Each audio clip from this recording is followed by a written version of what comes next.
আসসালামু আলাইকুম। প্রিয় শিক্ষার্থীরা, আশা করি তোমরা সকলে আল্লাহর রহমতে ভালো আছো। আমিও তোমাদের দোয়ায় আল্লাহর রহমতে ভালো আছি। তোমাদের সকলকে ওরিয়েন্ট কোচিং সেন্টার পক্ষ হতে আমি সাইফুল স্যার শুভেচ্ছা জানাচ্ছি।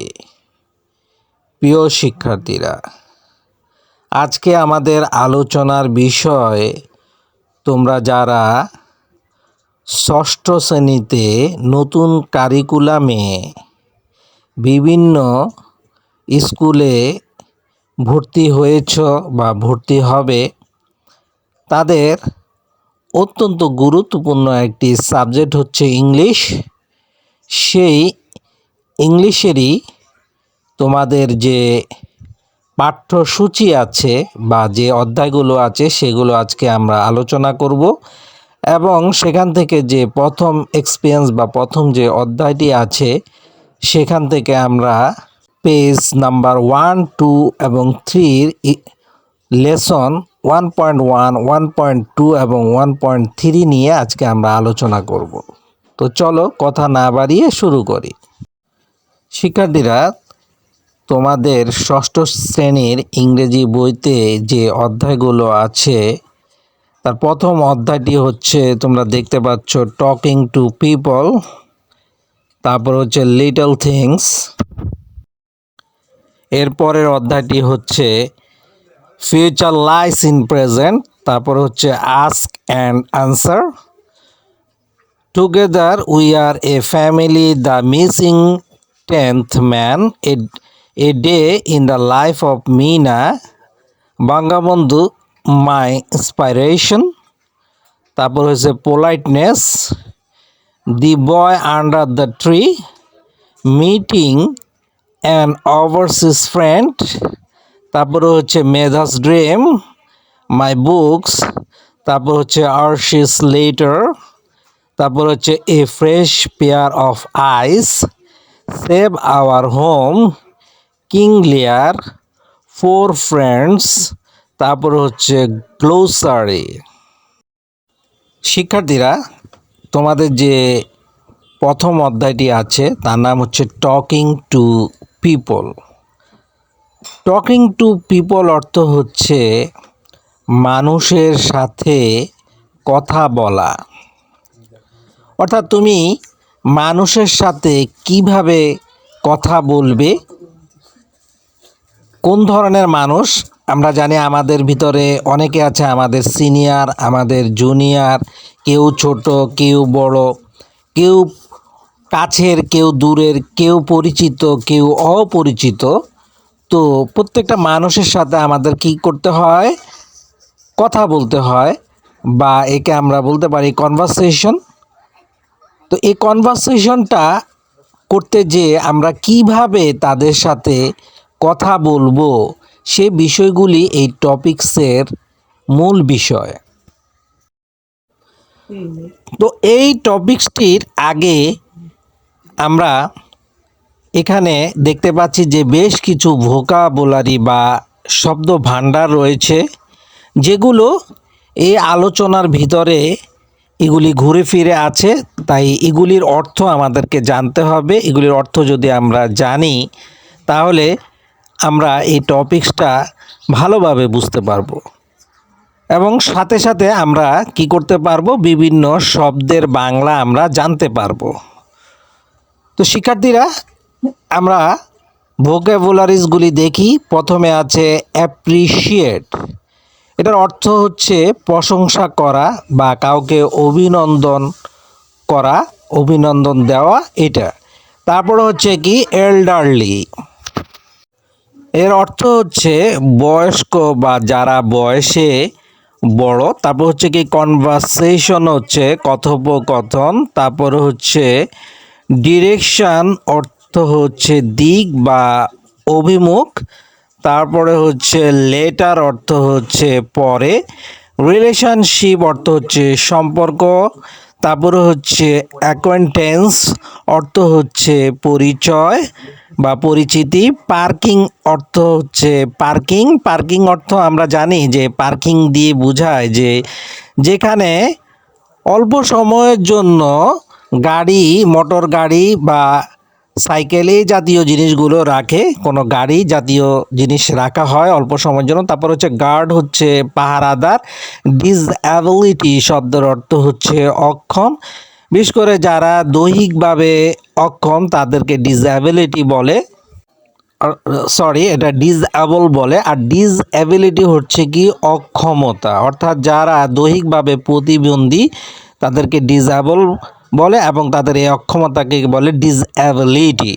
তারপর হচ্ছে কি গার্ডেনার, এটা হচ্ছে কি আমরা যে বাগান করে সে হচ্ছে গার্ডেনার, বা আমরা মালি বলতে পারি। রিকগনাইজ শব্দের অর্থ হচ্ছে চিনতে পারা। স্ট্রেঞ্জার অর্থ হচ্ছে অচেনা কোনো ব্যক্তি বা আগন্তুক। তারপর হচ্ছে কমপ্লিমেন্ট শব্দের অর্থ হচ্ছে প্রশংসা করা।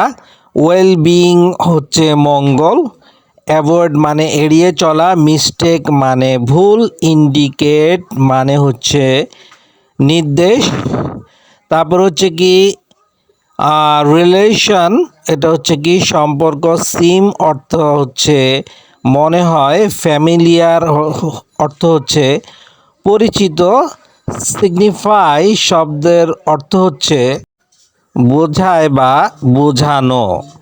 তারপরে হচ্ছে কি ফরগেটফুল অর্থ হচ্ছে ভুলো, অর্থাৎ যে সহজে ভুলে যায়। নার্সারি অর্থ হচ্ছে নার্সারি, অর্থাৎ যেখানে ফুল এবং ফলের চারা উৎপাদন করা হয়, আমরা সকলেই জানি। নার্সারি শব্দের অর্থ হচ্ছে নার্সারি। পারচেজ শব্দের অর্থ ক্রয়। গেস শব্দের অর্থ হচ্ছে অনুমান। ইনডিড শব্দের অর্থ হচ্ছে পোক্ত। তারপরে হচ্ছে বা প্রকৃত পক্ষে। তারপর হচ্ছে ডিরেকশন, এটার অর্থ হচ্ছে দিক বা অভিমুখ। ইনিশিয়েটর অর্থ হচ্ছে সূচনাকারী। শপিং মল শব্দের অর্থ হচ্ছে শপিং মল।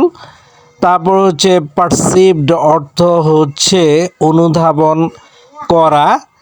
তারপর হচ্ছে ইম্পোলাইট শব্দের অর্থ হচ্ছে অভদ্র। অফকোর্স শব্দের অর্থ হচ্ছে অবশ্যই। রিজার্ভ অর্থ হচ্ছে সঞ্চয়।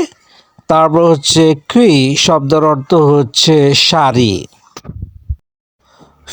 শিক্ষার্থীরা, এতক্ষণ আমরা ভোকাবুলারিজগুলো আমরা অর্থ জানলাম। এখন আমরা লেসন 1.1 আলোচনা করব। এখানে দেওয়া আছে ask and answer the following question with your friends, অর্থাৎ তোমার বন্ধুর সাথে প্রশ্ন করবে এবং উত্তর দিবে। Ask and answer the following question with your friends, অর্থাৎ তোমার বন্ধুর সাথে কি করবে, প্রশ্ন উত্তর করবে নিচের প্রশ্নগুলো। এখানে দেওয়া আছে how many members do you have in your family, তোমার পরিবারে কতজন সদস্য আছে। এই প্রশ্নের উত্তর আমরা এভাবে দিতে পারি যে I have 4 members in my family. কারো কারো আরও মেম্বার সংখ্যা বা সদস্য সংখ্যা বেশি হতে পারে, যার যেমন সে ঠিক ওইভাবে উত্তর দিবে। এভাবে তোমরা এক বন্ধু আরেক বন্ধুকে প্রশ্ন করবে এবং উত্তর দিবে, এবং সেও প্রশ্ন করবে, তুমি উত্তর দিবে।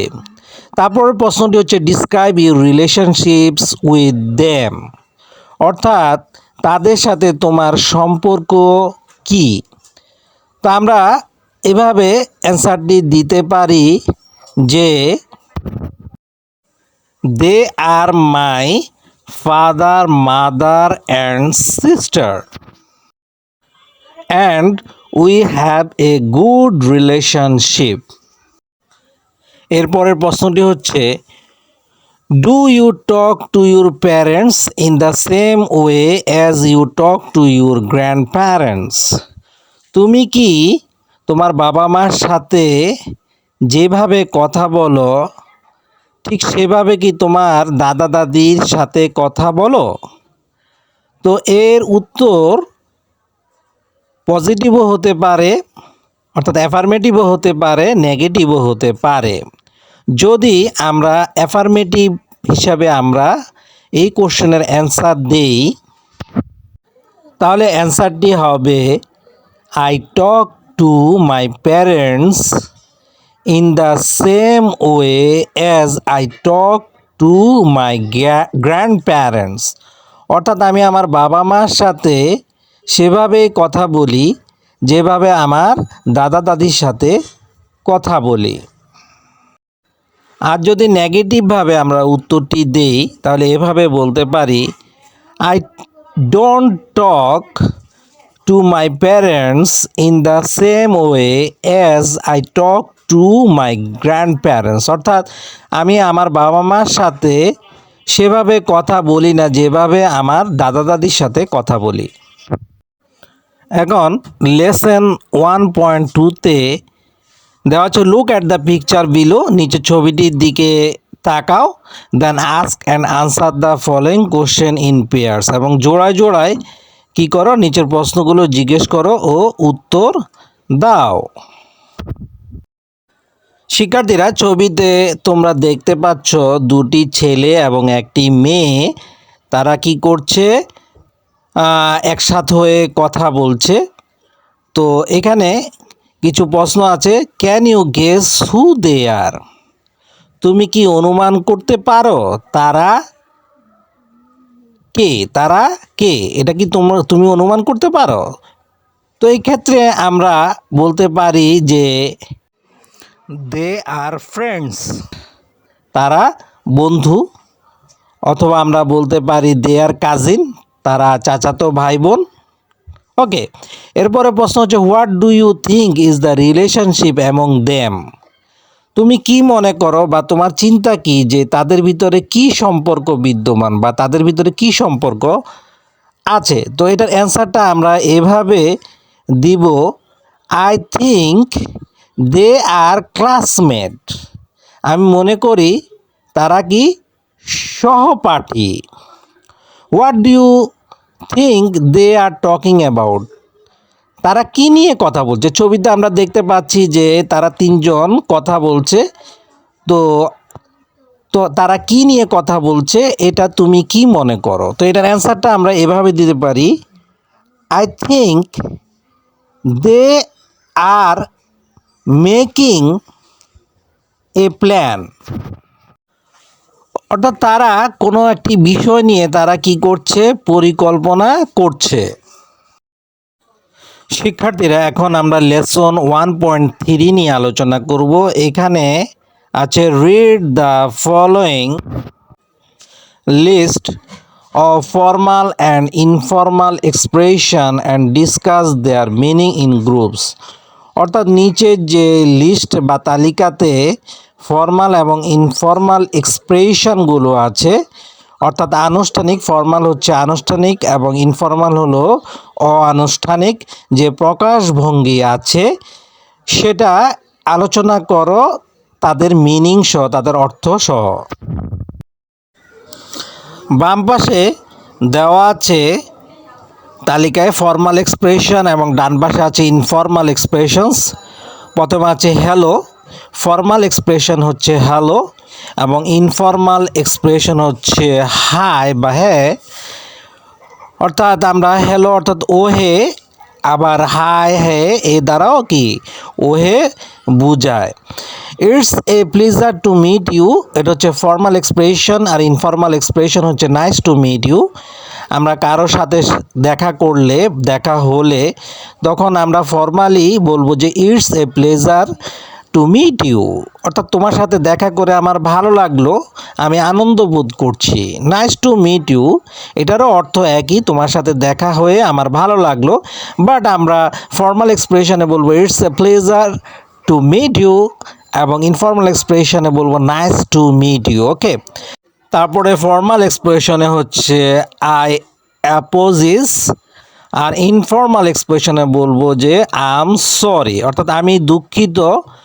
এটা প্রকাশ করতে আমরা ফর্মাল এক্সপ্রেশনে বলবো আই অ্যাপোজিস এবং ইনফর্মাল এক্সপ্রেশনে বলবো আই এম সরি।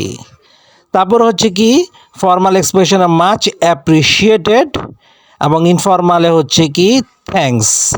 অর্থাৎ কাউকে ধন্যবাদ জানাতে গেলে আমরা বলবো মাচ অ্যাপ্রিসিয়েটেড বা খুবই কি প্রশংসিত বা প্রশংসার যোগ্য, অথবা আমরা বলতে পারবো থ্যাঙ্কস, ধন্যবাদ, একই অর্থ প্রকাশ করে। এরপরে ফর্মাল এক্সপ্রেশনে could you please help me, আর ইনফর্মালে বলতে হবে ক্যান ইউ হেল্প মি বা help me. Could you please help me, আপনি কি আমাকে দয়া করে সাহায্য করবেন, এটা হচ্ছে ফর্মাল এক্সপ্রেশনে। ইনফর্মাল এক্সপ্রেশন আমরা বলবো ক্যান ইউ হেল্প মি, তুমি কি আমাকে সাহায্য করতে পারো বা সাহায্য করো, হেল্প মি, এটা হচ্ছে কি ইনফর্মাল এক্সপ্রেশন। এরপর হচ্ছে হাউ আর ইউ ডুইং, কি খবর। আমরা একজনের সাথে একজন দেখা হলে বলি হাউ আর ইউ ডুইং, এটা হচ্ছে কি ফর্মাল এক্সপ্রেশন। আর হোয়াটস গোয়িং অন বা হোয়াটস আপ, এটা হচ্ছে কি ইনফর্মাল এক্সপ্রেশন, কি খবর। ওকে, কি অবস্থা। Do you want to share, তুমি কি এটি শেয়ার করতে চাও, এটা হচ্ছে কি ফর্মাল এক্সপ্রেশন। আর একটা হচ্ছে কি ওয়ান্ট টু শেয়ার, এটা হচ্ছে কি informal expression. I am not able to attend, এটা হচ্ছে কি formal expression. I can't make it, এটা হলো informal expression. I am not able to attend, আমি কি করতে পারবো না, যোগদান করতে পারবো না। আর আই কান্ট মেক ইট, এটা দ্বারাও একই অর্থ বোঝায়, কিন্তু এটা হচ্ছে কি ইনফর্মাল এক্সপ্রেশন। তো শিক্ষার্থীরা, আজকের আলোচনা আমরা এখানে শেষ করব। ইনশাআল্লাহ পরবর্তী লেকচারগুলোতে এই অধ্যায়ের পরবর্তী লেসনগুলো নিয়ে আমরা ক্রমান্বয়ে আলোচনা করব। তো সকলে ভালো থাকো, আজ এ পর্যন্তই। আল্লাহ হাফেজ, আসসালামু আলাইকুম।